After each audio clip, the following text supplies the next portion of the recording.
କାବେରୀ ପାଢୀ ଯେତେବେଳେ ଆପଣଙ୍କ ସହିତ ରୋଲ୍ କରୁଥିଲେ ସେତେବେଳେ ଆପଣଙ୍କୁ କିଛି ଲାଗିନଥିଲା ଯେ ମୋର ବର୍ତ୍ତମାନ ମୁଁ 55 ବର୍ଷ ହେଲିଣି, ମୁଁ ବର୍ତ୍ତମାନ କେମିତି ରୋଲ୍ କରିବି? କେମିତି କଣ ଆପଣଙ୍କ 2 ଜଣଙ୍କ ଭିତରେ ଆଗେ ଦେଖା ହେଇଥିଲା?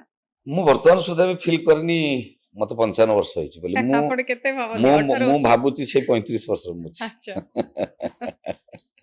ସେଥିପାଇଁ କଣ ଆପଣ ଏଇ ଯୋଉ 55 ବର୍ଷରେ ଆପଣଙ୍କ ଭିତରେ ଯୋଉ ଗୋଟେ ଏନର୍ଜି ଅଛି, ଆଉ ଯେମିତିକି ଆପଣ ବର୍ତ୍ତମାନ ବି ଭାବୁଛନ୍ତି ଆପଣ ହିରୋ ବି ହଉଛନ୍ତି, ଆଉ ଲୋକମାନେ ବି ମତେ ସେଟା ଆକ୍ସେପ୍ଟ କରୁଛନ୍ତି।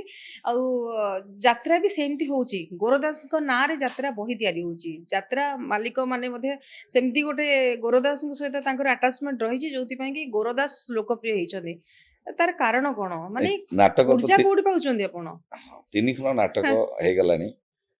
ଏ ଗୌରା କାହିଁ କାନ୍ଦୁଛୁ, ହୁଁ।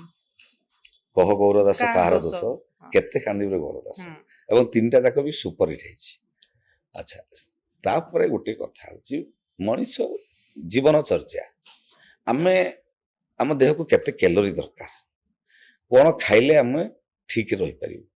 ତେଣୁ ମୋର ଜୀବନ ଚର୍ଚ୍ଚା ହଉଛି ମୁଁ ନାଟକ ସାରି ସକାଳେ ଯେତେବେଳେ ଯାଏ ରୁମକୁ ଗଲା ପରେ ମୋର ଫାଷ୍ଟ ଖାଦ୍ୟ ହେଲା ମୁଁ ରାତିରେ ପାଣିରେ ପକେଇ ଦେଇ ଆସେ ବୁଟ ମୁଗ ଏବଂ ଆଲମଣ୍ଡ ଯୋଉଟା ପେସ୍ତା କାଜୁ 4-4ଟା କିସମିସ ଏବଂ ସାଲେଟ ହୁଁ, କାକୁଡି ଗୋଟେ ବିଲାତି ଗୋଟେ ଗାଜର ଗୋଟେ ସେଓ ଗୋଟେ କମଳା ଏତିକି ଖାଏ।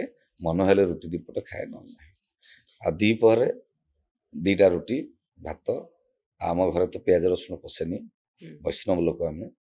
ଆଉ ମୁଁ କେବଳ ବାହାରେ ମାଛଟା ଖାଏ, ଯେହେତୁ ଡକ୍ଟର ମାନେ ଆମର ଆଖି ପାୱାର ପାଇଁ କି ଦେଶୀ ମାଛ ବିଶେଷ କରି ଚୁନା ମାଛ ମାନେ ମହୁରାଳି ଆପଣ ମାଛ ନନଭେଜ ଭିତରେ କେବଳ ମାଛ ହିଁ ଖାଆନ୍ତି? ହଁ ଅଣ୍ଡା ବି ଖାଆନ୍ତିନି, ଅଣ୍ଡା ମାଂସ ମାଂସ କିମ୍ବା କିଛି ନାହିଁ କିଛି ଖାଆନ୍ତିନି? ତା ଭିତରେ ସବୁ ଶାଗ ସବଜି ପନିପରିବା ସବୁ ସେସବୁ ଖାଆନ୍ତି? ଆଉ ସେ ପନିପରିବା ବହୁତ ଖାଏ। ପନିପରିବା ଖାଇବା ପାଇଁ ଆପଣ ବେଶୀ ଭଲ ପାଆନ୍ତି। ଏଇଟା ଗୋଟେ ଟିପ୍ସ ଦେଲେ ମାନେ ସମସ୍ତଙ୍କ ପାଇଁ। ନା, ନିଶ୍ଚିତ ଆଉ ଭାବରେ ବୁଢା ଆମେ କେହି ହେବେନି। ଆଉ ଗୋଟେ କଥା ବି ରାତିରେ ମୁଁ ଖାଏନି। ରାତିରେ ଖାଆନ୍ତିନି? ନାଇଁ ରାତି କେତେଟା ନାଇଁ, ଲାଷ୍ଟ ଆପଣ? ସନ୍ଧ୍ୟା 6ଟା ପୂର୍ବରୁ ମୁଁ ଯାହା ଖାଇଦିଏ। ସେଇଟା ମତେ ଲାଗୁଛି ଗୋଟେ ସିକ୍ରେଟ ଆପଣଙ୍କର ହଁ, ରାତିରେ ୟଙ୍ଗ ଖାଏନି। ରହିବାର। ହୁଁ। ଆପଣ ଗୋଟେ ଦେଖନ୍ତୁ, ମୁଁ ତ ମୁନି ଋଷି ମୁଁ ହେଇପାରିବିନି, ମୁଁ କହିପାରିବି ମୁନି ଋଷି ମାନେ ନା, ମୁନି ଋଷି ମାନେ ତ ରାତିରେ ଖାଆନ୍ତିନି? ନାଇଁ, ସେ ସନ୍ଧ୍ୟା ପୂର୍ବରୁ ସନ୍ଧ୍ୟା ଖାଆନ୍ତି। ପୂର୍ବରୁ ଏଇଟା ଖାଆନ୍ତି। କାହିଁକି? ଯେତେବେଳେ ଆପଣ ଗୋଟେ ଝଡି ହୁଏ 5 ଦିନ 10 ଦିନ ବର୍ଷା ଲାଗି ରୁହେ, ସେତେବେଳେ ସବୁ ଡାଇରିଆ ବଢିଯାଏ। ଡାଇରିଆ ଲୋକଙ୍କୁ ସବୁ ଝାଡା ବାନ୍ତି ରୋଗ ହୁଏ। କାହିଁକି? ନା ସୂର୍ଯ୍ୟ କିରଣ ଆମ ଦେହରେ ବାଜେ ନାହିଁ। ଆଜି କାହିଁକି ସମାଜରେ ମଣିଷ ରୋଗ ବହୁତ ସୃଷ୍ଟି ହଉଛି? ଖାଦ୍ୟପେୟ ଟାଇମ ଠିକ ରକମ ରଖୁନାହାନ୍ତି। କର୍ମ ବ୍ୟସ୍ତ, କିଏ ଟଙ୍କା ପାଇଁ, କିଏ ଚାକିରି ପାଇଁ, କିଏ ସମାଜ ପାଇଁ ସବୁ ବୋଲୁଛନ୍ତି।